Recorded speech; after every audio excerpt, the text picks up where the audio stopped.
Hello wonderful people, welcome back to another tutorial. So guys, in today's tutorial I'm going to teach you how I made this very beautiful turtleneck top. So you can see that it's so lovely and it combines well with jeans also, and I feel like you should also try it. So if you're interested in learning this, do well to subscribe, like this video, and if you have any question as we go by, do well to add it and I will reply to all questions. And if you're ready guys, let's just get into the video.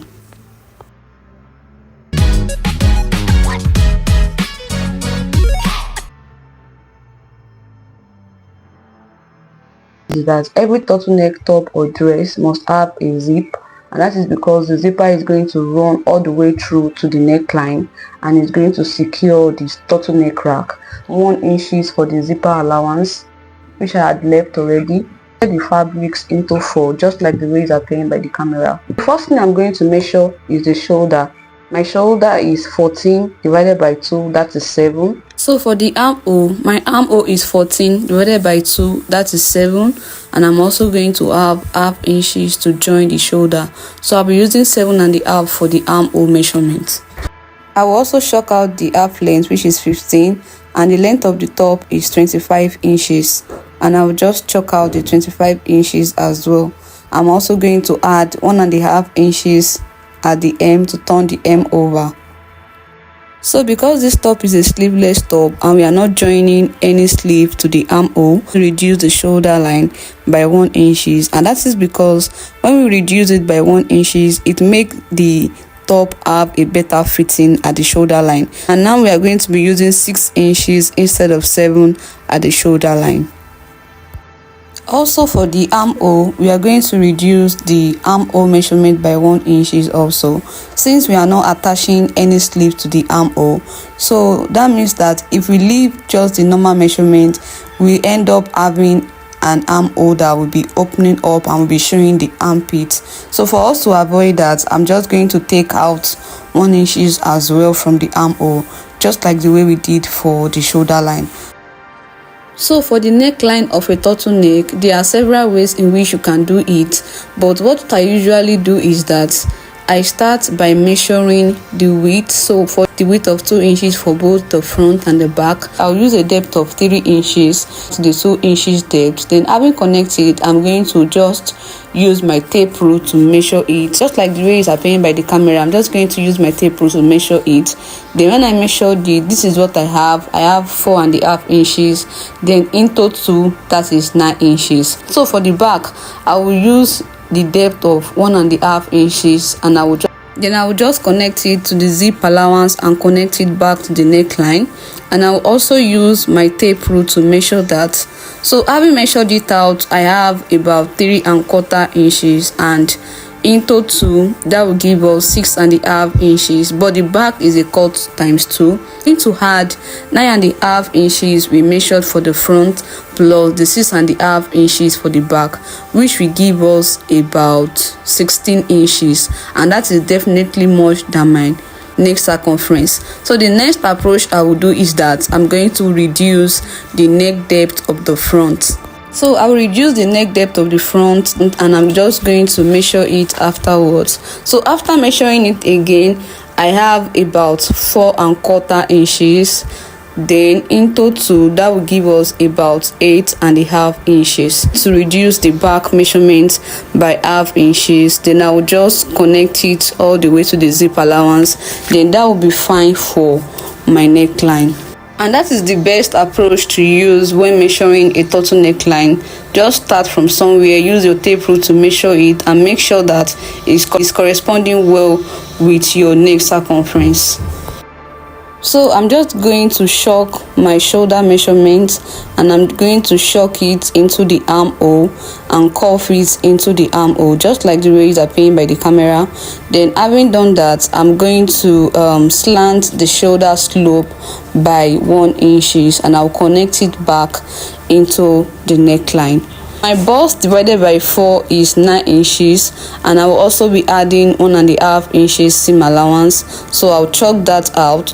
My waist measurement is 28 divided by 4, that is 7 inches, and I'll also be adding 1.5 inches allowance to it, and I will connect it back to the bust line.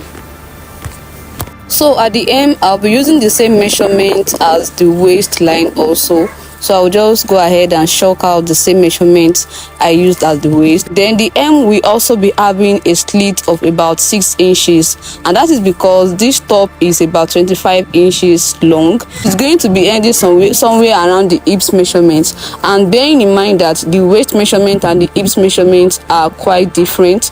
The hips is bigger than the waist, so the slit is just going to allow the top to balance around our hips line. So in 1 inches also to the slit to turn the slits inward. After chalking out all the necessary measurements, I'll be cutting out the back measurement first. That is because the neck depth of the back is more upper than that of the front. Then when I separate it, I'll cut out the front, just like the way it's appearing by the camera.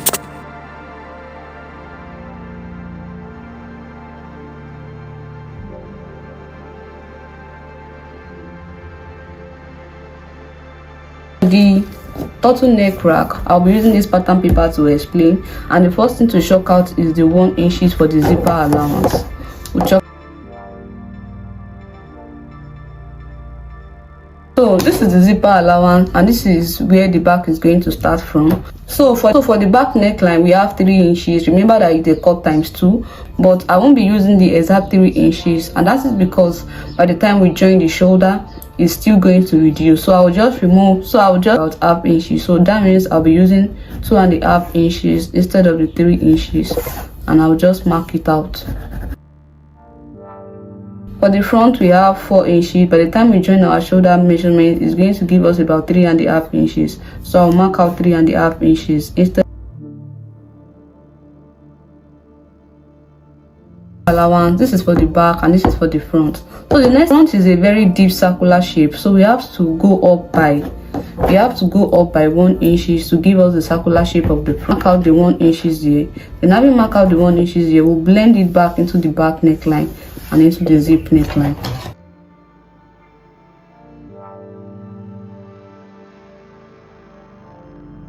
The next thing I'm going to measure is the length of the turtleneck rack. I usually use about 1.5 inches for that, but I will also add half inches to join allowance. So I'll use about 2 inches. I'll measure the 2 inches here, and I'll also measure it all the way to the zipper allowance.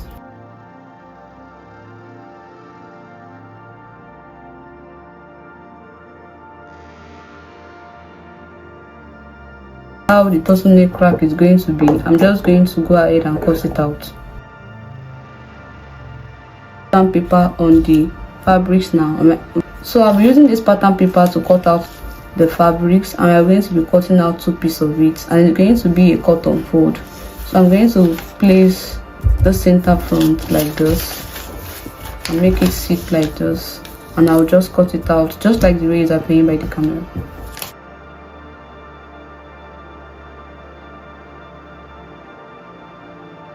I'm going to fix a stay on one of them, and I'm going to use this other one to turn it to the other side, and when we get to the sewing machine, you understand how I'm going to stitch everything down. Sewing, I have added interfacing to both panel of the turtleneck rack. So depending on the kind of stay you are using, if you are using a very thick stay, you may just need to add it to one panel of it, then use the other one to turn it. What to do now is to start stitching. I'm going to stitch all this place, just the upper part, then I'm going to turn it over to the other side, and I'm just going to run a direct stitch at the end, and I'll leave it at that, just like the way it's appearing by the camera.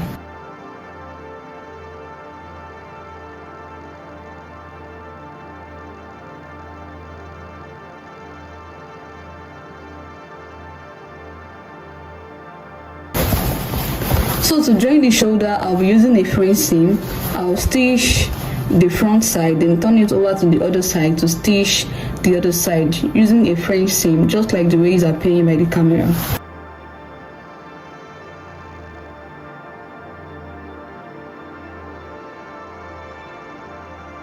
So the next thing I'm going to do after joining the shoulder now is that I'm going to use this bias to turn the armhole inward, both the right side and the left side armhole, just like the way it's appearing by the camera.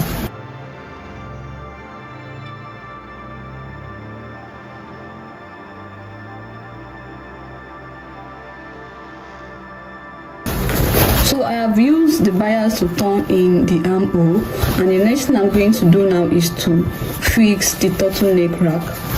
Fixing it, I'm just going to use my tape rule to confirm the neck measurements. If it is shorter than it, we can just trim a little.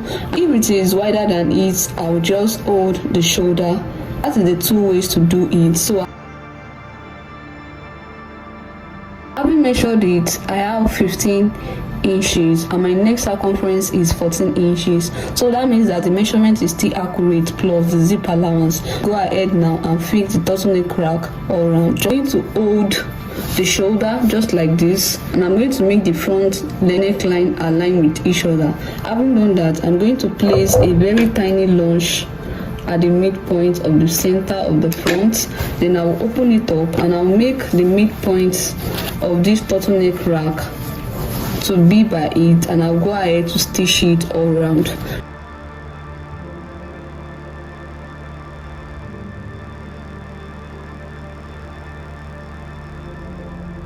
Is what it looks like. So the next thing I'm going to do now is that I'm going to fix the zipper to the zip allowance, and I'll be using an invisible zip for that. And for me to do that, I'll put my sewing foot to a zipper foot, and I'll be using this zipper foot to fix the zip just like the way it appears by the camera.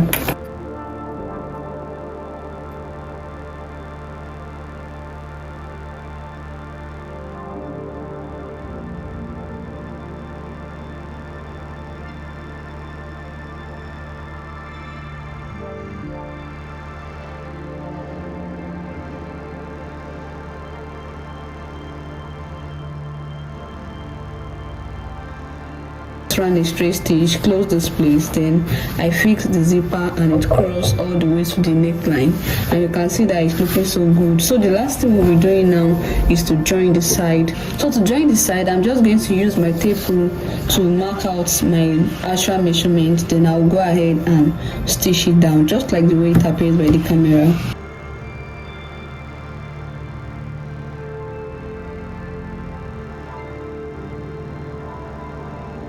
To do next is that I'm going to fold in the hemming allowance, then I'm going to tape in the slit, and that is all. It's just like the way it's appearing by the camera.